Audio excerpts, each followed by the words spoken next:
your room. Coach Meske, if you want to get started with an opening statement, and then we'll open it up for questions for players and coach. Cool. Thank you guys all for being here. I see some familiar faces. Do a great job covering the sport. We're really excited to be here at a great regional with 4 great teams. We had to fight really hard to get here. Great match in the second round against Marquette team that was really spirited and playing fantastic. So learned a lot from that match that we're looking forward to applying into the regional here. Like I said, with some great teams. So Texas A&M has had a fantastic season. Great win over Texas, and then a nice run in the SEC tournament. And they're playing great, so it's going to be a really, really fun match that I think we match up really well with them. And that's what the regional is all about. It's just going to be a really exciting, fun match. I feel like our group's playing our best volleyball right now, which is what you want to do in the tournament. So, we're really excited. Dan, we talked to Danny last week when she saw the brackets were announced and saw Louisville. What was your reaction when you first saw that you were in the Lincoln Regional? We wanted to beat the teams in the first and second round. So I've been doing this long enough that nothing's guaranteed. No matches are guaranteed, and I was actively looking at Loyola Chicago, who was the hottest team. They had to win 2 5-gamers in their conference tournament. They're 4th in their conference in the A10 to get to the tournament. And they were our first round, and then looking at Western Kentucky and Marquette, who were really, really just great second round potential opponents. So we were just working to win a match and move on, survive and advance. Is that difficult to relay that message to a team? I mean, the potential Nebraska-Louisville matchup was arguably one of the biggest stories of the tournament, and just to focus on the team in front of you, how hard is that to actually do? It's not hard to relay it to the team, but you can ask these guys. I don't know if it's hard to. Maybe they didn't get the message. I don't know, but. No, I think so. I think we kind of expected that would happen, and I mean, the NCAA likes a good story, so I feel like we kind of knew it would happen, but once we found out, we were pretty excited. We were ready to be here, and like Dan said, ready to just knock out the teams in front of us. Hey, Coach, how do you prepare for a team where the coach knows the players and the strategy X's and O's? Is there anything different you do, or is it just same old, same old? At this point in the season, I mean, with our season where everybody plays 30-plus matches, there's so much at your fingertips of what you can learn about a program. So whether you've worked with those coaches before or, like Texas A&M's head coach, he's been in the college game for 3 years now. It doesn't really matter the relationships there because every team is a different story and every year is so different. So I think, it just kind of depends how you go about your preparation. So for us, nothing really changed as far as how we're prepping for Texas A&M or moving into the tournament. Last year, you were on the Final Four stage with DBK, and you were talking about how she made fun, like, you guys would go out and do your nails or something like that. So a 2-part question. Has Dan picked up on that? And 2, I'm sure he hasn't said, let's go do nails, but what has he done to make it fun? Yeah, actually, we still have a few female on staff, too, so they made sure we got our little nail day in, but I mean, Dan we did get our nails done. We That's did. What she said. Show 'em. I am getting my nails done. We did get our nails Just done. got them done. Yeah, what was the second part of the question? What has he done to make things fun? Oh, yeah, I mean, kind of a cliche answer, but honestly, every day is fun, and I think just the competitiveness in our gym makes it really fun, and we're constantly reminded why we're playing and why we're still in the tournament. I think it's just because we're a really strong-willed team, and we really trust each other, and I mean, they're like my sisters, so we have fun every day. Where'd you guys get your nails done? What was it called? D&D nails. C&D nails. C-O-C-G. Yeah. In Louisville, difference, but yeah. it was right before the first round, so. Both players, what led to you still having a great season, even though it was a little bit of a transition year with the coaching staff? Yeah, honestly, I feel like the transition was pretty seamless, and we trust Dan. I've been coached by him for the past 4 years, specifically as a middles coach, and we all trusted Dan. I think even seeing the girls that were playing here last year, like, we kind of set the tone for, hey, Dan's got this, we trust him, we trust each other, and so it really felt seamless. Yeah, I feel like we're all on the same page of we want to win, so I feel like it was pretty easy for us to just figure it out together as a team. Mm-hmm. What are some things that Dan brought to the program differently that DBK didn't do? It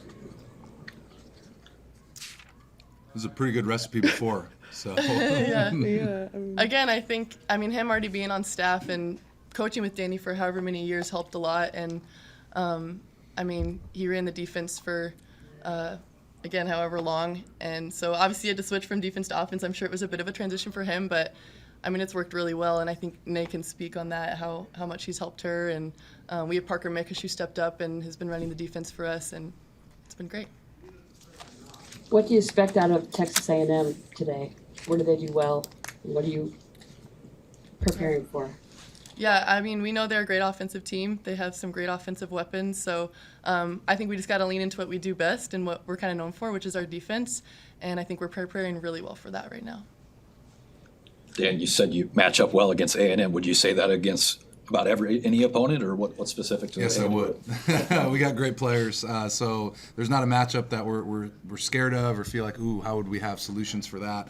And Cara alluded to, Parker Mickish is one of the great young defensive minds I think in the country right now, and just preparing us for the problems we're going to face, but then multiple solutions for those problems I think is an art form for coaches, and I think something he's doing really well. And we've played teams with a similar system to Texas A&M and felt success, so that always really helps you moving into a matchup. You never really know till you play a team. Everybody's got a little bit of nuance, but you've got some general things that you see, and we felt some pretty good success against fast offenses and teams that will ride certain players in big moments.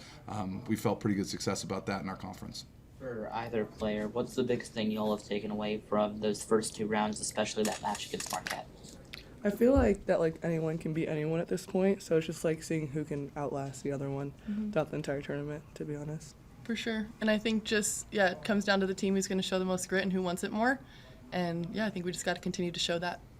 Hey, Coach, to be fair, someone asked the Texas A&M coach about the first 2 rounds being on the paywall on ESPN Plus, and he shared his thoughts. Curious if you have any thoughts about growing the game and not being able to show on network television. Yeah, I mean, it seems pretty obvious that it should be on network TV, and the way that we seed the tournament. And I mean, at the end of the day, it's like anybody will tune into any sporting event if they see the underdog is ahead. So you take our Marquette match, for example, where I think we were down 2-1. If that match were on normal TV and you check in and you see, the seed is down, how are they going to respond? How's this going to play out?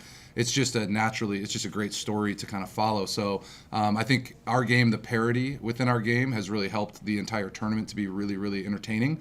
Where before it used to be just everybody holds seed, and then when we get to about the Elite Eight, we'll see what happens. It's not that way anymore. So I do think the first and second round, it's probably just a matter of time until we get network TV. But it's long overdue. Dan, what has this season been like for you as you've grown in being a head coach? It's been really fun, and it was fun when I was an assistant, and it's not more or less fun as a head coach, because we had excellent players that are really fun to be around. I tell them all the time, when I drive into work, it's not just one player. When you have 16 players and your staff and everybody just can be and will be probably the highlight of your day, it doesn't feel like a job. So it's just been really fun. It's been really rewarding, and this is a group that they've worked really hard for everything they've earned, and we're excited to keep playing in the NCAA tournament. A&M closed our season with the first SEC tournament. And you didn't have a tournament. It was almost like a mini unofficial tournament against your last 2 matches. How do the intensity of those matches set you up for what you want to do in the tournament? Yeah, I love our schedule. I think a tournament would be cool, but we have a pod system, so based on your RPI, you'll play RPI teams over the past couple of years. So for us, that's been Pitt and Stanford the last 2 years. And actually 2 years in a row, we lost both those matches pretty tight. But those are obviously to play teams that see themselves in the Final Four or potentially winning it all. To see them right before the tournament is exactly what you want, because you have the similar goals and only one team can win. And whether you win or lose, you're going to learn. And so for us, that last week, we learned a lot, we improved a lot, and it's nice to be able to apply that to the NCAA tournament. For the players, what did you learn during that last week of the regular season that you're applying now? Yeah, I think we knew, obviously, since the season started, the end of our season would be pretty tough schedule-wise, but again, the last few games didn't go how we wanted, but I feel like that's just prepared us even better for coming into the tournament, and I think we kind of feel a little bit like we have something to prove, and I think we've already shown that so far, so. Yeah, I agree. It's made us our word that we use is hungry, and that those last 2 games really put something in us that we want to go out here the rest of the tournament and kind of beat everybody up. So, yeah. Dan, what unique stamp do you put or have you put on this team this season as a head coach as opposed to anything that DBK did last year? Yeah, what a great question. I don't know. I want, a stamp for me would be each individual player having a great experience and really enjoying the ride that we took. So I don't think that would be like Dan gave me this great experience or Dan gave me the opportunity. It's Louisville volleyball. So for me, again, my role has shifted, my title has shifted, but the way I want to serve and the way I just feel so fortunate to be a part of the group, that hasn't really changed. So I just want Louisville volleyball to have a fantastic experience and all the players to walk away with lifelong memories. And that to me is the most rewarding thing. So if there was anything, I hope that would be my stamp. Dan, you spent a lot of time working with Danny. What has it been like for you to watch her come back home and be on this run that she is here? It's really cool. I've been out to Bus Boom Farms a few times back when I was an assistant here, and then when we came here with Louisville, we went up there for Bonnie's pumpkin bars and all that, and so that's really cool because I do think having worked with Danny for a number of years here as assistants and then for so long at Louisville, I think I can really appreciate how much it does mean, and I think that's really cool for her growing family to be here and all of that. And she's a great coach and she's got a great team, and they're playing great volleyball right now, so we're excited for them. For the Louisville fans back home, what ACC team would compare the most to Texas A&M, a style? That's a great question. Or it might be a combination. Yeah, I think that their speed probably compares a little bit with Stanford and some of the things that their left sides try to do as well. The one thing is that there isn't that lefty in our conference as much that like Texas A&M has, so I think that's a little bit different. But defensively as well, I think that some of the great teams in our conference have a very similar system with Pittsburgh and Stanford as well. So I don't think there's one team. I think every team kind of takes their favorite thing from the rest of the game and kind of makes it their own. But I do think the combination of the great teams we have in the ACC has helped us prepare for a really good Texas A&M team. And the other subject that Jamie took on before you was eliminating, in his opinion, the RPI. What are your thoughts on that?